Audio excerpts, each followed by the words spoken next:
10 tanda-tanda kiamat besar yang disebutkan oleh Nabi SAW. Kata beliau, amblasnya bumi di belahan timur yang pertama, terjadi gempa besar. Sebagian ulama hadis mengatakan bagian Asia, di mana Allahu alam. Tapi ini tanda-tanda kiamat besar akan terjadi nanti. Kemudian terjadi lagi longsor bumi di belahan barat. Sisi barat bumi kita tahu wilayah Afrika dan seterusnya. Kemudian amblasnya bumi di Jazirah Arab. Ini yang dimaksud dengan amblasnya bumi, artinya longsor yang besar, yang sulit lagi untuk ditimbun, udah nggak bisa ditimbun, nggak bisa diperbaikin. Kalau di situ ada kota, ada kampung, pasti hancur udah. 3 sekaligus terjadi longsor di 3 titik yang berbeda dan secara waktu atau dalam waktu yang bersamaan. Ini sudah selangsung 3 tanda-tanda kiamat. Jadi pada saat terjadi di timur itu tanda-tanda kiamat besar 1. Terjadi di barat, tanda-tanda kiamat besar 2. Terjadi di Jazirah Arab, tanda-tanda kiamat besar 3. Kemudian di dalam hadis ini disebutkan secara beracak. Nanti sebentar setelah saya terjemahkan hadis ini, saya akan sebutkan urutannya. Lalu kata Nabi SAW, kabut yang menutupi bumi ini. Kemudian ada Dajjal. Jadi kabut itu dihitung dalam hadis ini yang keempat. Dajjal yang kelima. Kemudian yang keenam, binatang melata. Nanti akan saya jelaskan juga apa yang dimaksud dengan binatang melata. Yang ketujuh, keluarnya Ya'juj Ma'juj. Ini juga akan kita jelaskan nanti. Kemudian yang kedelapan, matahari terbit dari tempat terbenamnya. Yang kesembilan, keluarnya api dari perut kota Aden yang menghalau manusia. Sulit, manusia tidak bisa melalui Jazirah Arab. Kemudian yang ke-10, turunnya Isa putra Maryam. Turunnya Isa putra Maryam. Tentu saya katakan tadi, hadis ini disebutkan dan disepakati oleh para ulama sifatnya teracak, karena cukup banyak dalil-dalil yang lain yang mengurut kejadian ini. Urutan yang pertama dari 10 ini adalah keluarnya Dajjal. Ini urutan pertama. Dajjal, jemaah sekalian, adalah diambil dari kata-kata Dajjalah yang berarti kekacauan. Ciri-ciri Dajjal disebutkan dalam banyak hadis yang sahih adalah mata kanannya yang paling pertama rusak seperti anggur kering. Kata Nabi SAW dalam hadis sahih, ketahuilah Dajjal buta mata kanannya dan Tuhan kalian tidak buta, karena dia akan mengaku sebagai Tuhan.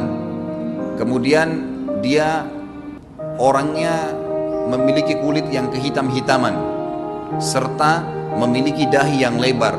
Setiap orang beriman bisa membaca di dahinya tertulis 3 huruf, kafara. Semua orang yang ngerti tulisan Arab, tidak ngerti tulisan Arab akan bisa tahu dan baca itu, kafara, kufur. Rambutnya keriting dan orangnya tinggi besar.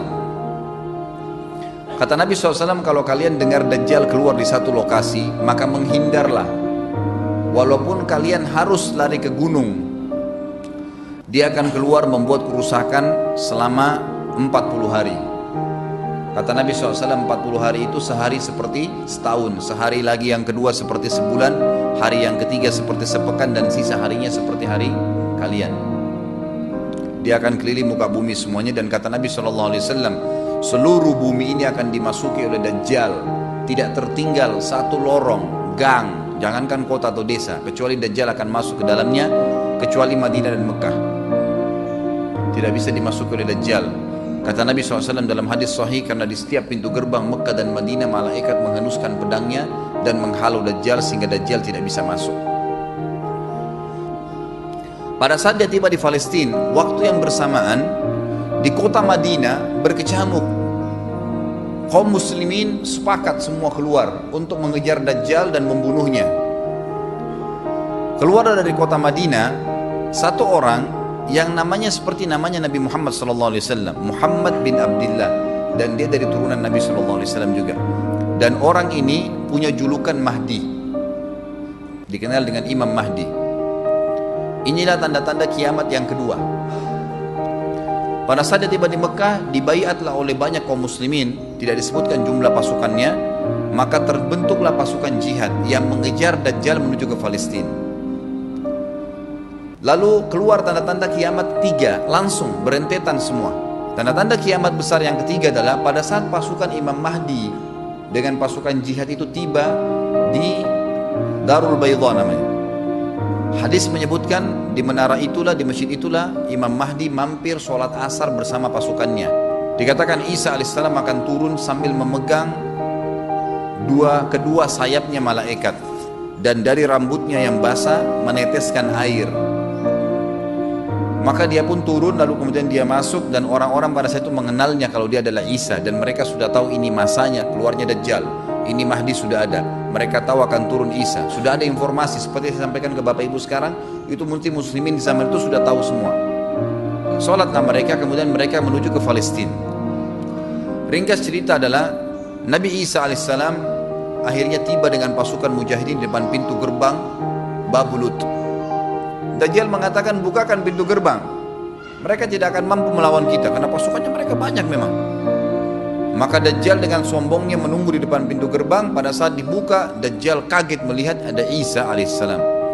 Dan pada saat itu kata Nabi SAW, Dajjal faham kalau sudah tiba ajalnya. Begitu melihat Isa alaihissalam, dia lari dan badannya sambil meleleh di depan para pengikutnya. Pada saat Dajjal mati, pengikutnya pada ketakutan semua. Mereka anggap Dajjal Tuhan, mereka anggap Dajjal orang yang perkasa lah, orang yang kebal lah, beragam macam kelebihan. Mereka kaget pada saat mati, maka bertebaranlah mereka dan akhirnya mereka sembunyi di bawah pohon dan di atas batu. Kemudian batu dan pohon akan memberikan penjelasan, hai muslim ini Yahudi, bunuhlah. Maka dibunuhlah pada saat itu mereka. Lalu Nabi Isa alaihissalam memimpin di muka bumi, dan kata Nabi SAW, pada saat itu Islam, agama Islam yang dibawa oleh Nabi SAW akan masuk ke semua rumah di muka bumi, gak tersisa. Satu dunia ini semuanya Islam. Hadis sahih. Maka Nabi Isa alaihissalam memimpin pada saat itu, disebutkan dalam hadis 40 tahun dengan ketenangan menerapkan hukum Islam. Semuanya beriman kepada Allah subhanahu wa ta'ala dan menjadi muslim. Setelah itu keluar tanda-tanda hari kiamat besar yang keempat, yaitu keluarnya Ya'juj dan Ma'juj. Nabi SAW sebutkan ciri-ciri mereka. Mata mereka sobekannya kecil sehingga mata mereka kelihatan seperti sipit, tapi bola matanya besar. Mereka memiliki rambut yang keriting, dan mereka memiliki poster yang umumnya seperti poster manusia. Ada hadis yang berbunyi mereka akan mendatangi sebuah sungai, kalau tidak salah namanya sungai Tibria. Airnya banyak mengalir. Kata Nabi SAW, mereka semua minum air sungai itu, dan yang terakhir dari mereka datang sudah nggak dapat air. Artinya air sungainya habis diminum. Bayangin berapa banyak jumlahnya tuh. Pada saat itu Nabi SAW mengatakan, Allah berfirman kepada Isa, berkata, wahai Isa, aku akan mengeluarkan hamba-hambaku yang tidak ada seorang pun dari kalian bisa mengalahkannya, termasuk Isa alaihissalam, nggak bisa mengalahkan. Maka selamatkanlah dirimu bersama dengan pengikut-pengikutmu ke Gunung Tur namanya. Jadi memang Ya'juj ini ciri khasnya, kata Nabi SAW, mereka memakan apa saja. Jadi bukan seperti manusia normalnya. Mereka membunuh semua yang bukan seperti mereka. Sampai-sampai kata Nabi SAW, tidak ada yang bisa mengalahkan mereka, dan jumlah mereka sangat banyak. Salah seorang di antara mereka tahu dia akan mati kalau sudah punya 1000 anak. Kata Nabi SAW dalam hadis Bukhari, kecelakaanlah bagi orang-orang yang ada di Jazirah Arab. Kemungkinan besar makna ini adalah tempat mereka dekat dengan Jazirah Arab. Kata Nabi SAW, kecelakaan bagi orang-orang yang Jazirah Arab, karena telah terbuka dari lubangnya Ya'juj Ma'juj sebesar ini. Udah kasih isyarat dengan jari ibu jari sama jari tengahnya. Artinya mereka sudah bisa melihat keluar. Pada saat mereka keluar, maka mereka akan mulai membuat kerusakan. Kata Nabi SAW di dalam hadis sahih riwayat Imam Bukhari, bahwasanya Ya'juj Ma'juj akan membunuh siapapun yang mereka temui. Bahkan pada saat mereka sudah merasa menguasai bumi, mereka melepaskan anak-anak panah mereka ke langit. Lalu Allah menurunkan anak-anak panah mereka sebagai fitnah, dipenuhi dengan darah. Maka mereka berkata, kami telah membunuh semua yang ada di bumi dan semua yang ada di langit. Kata Nabi SAW, Allah lalu mengizinkan Isa untuk berdoa kepada Allah agar memusnahkan mereka. Maka Isa alaihissalam pun akhirnya berdoa, meminta kepada Allah subhanahu wa ta'ala agar mereka semua dimusnahkan. Maka pada saat itu pun Allah subhanahu wa ta'ala menurunkan kepada mereka hama. Sebagian hadis menyebutkan serangga kecil seperti cacing, banyak sekali yang menimpa tubuh-tubuh mereka. Setiap orang satu. Dan itu membuat mereka mati. Kemudian setelah itu Isa alaihissalam memimpin lagi di muka bumi sampai beliau meninggal. Setelah Isa alaihissalam meninggal, kembali lagi sebagian besar manusia berbuat kekufuran. Maka Allah subhanahu wa ta'ala keluarkan tanda-tanda kiamat besar yang kelima.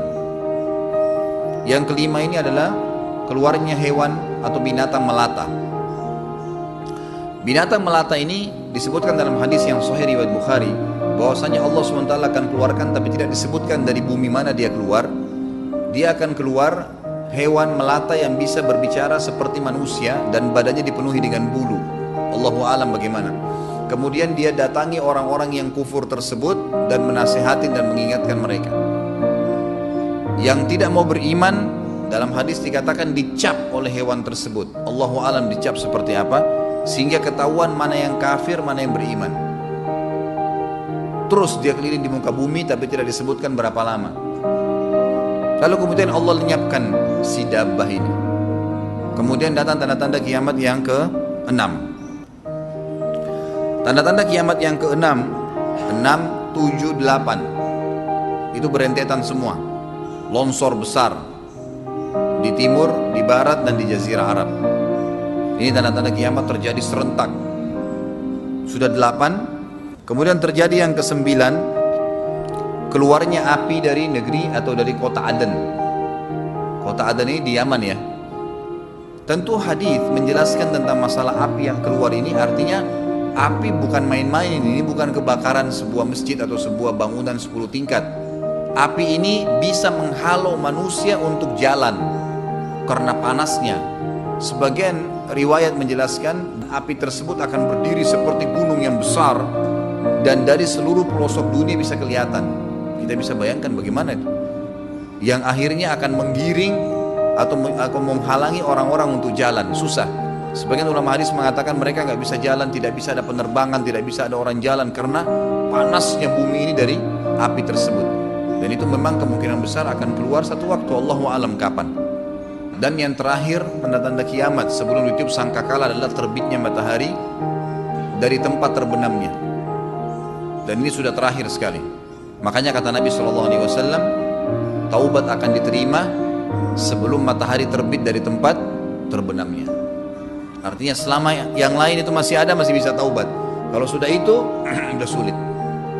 Ini tanda-tanda kiamat.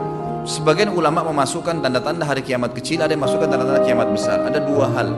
Yang pertama itu adalah keluarnya Dzu Suwakatain. Ada orang dari negeri Habasyah dikenal dengan Dzu Suwaka. Dzu Suwaka ini sak artinya betis.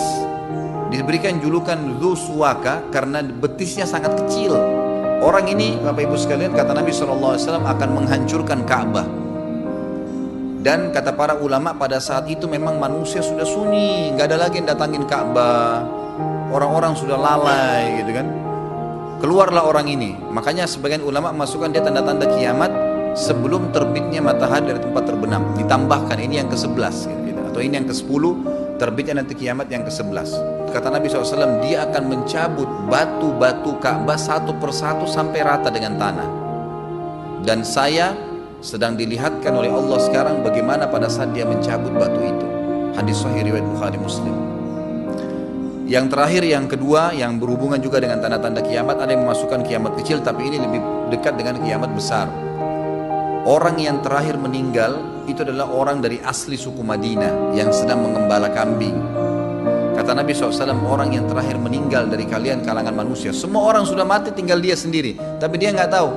Dia lagi mengembala kambing. Kemudian dia masuk dengan gembalanya ke kota Madinah, ditemukan semuanya tidak ada kehidupan. Nggak ada orang, nggak ada binatang, nggak ada apa-apa, tinggal dia sendiri. Pada saat dia meletakkan telapak kakinya di kota Madinah, maka pada saat itu dia meninggal. Dan inilah manusia terakhir meninggal sebelum ditiup sangkakala terakhir.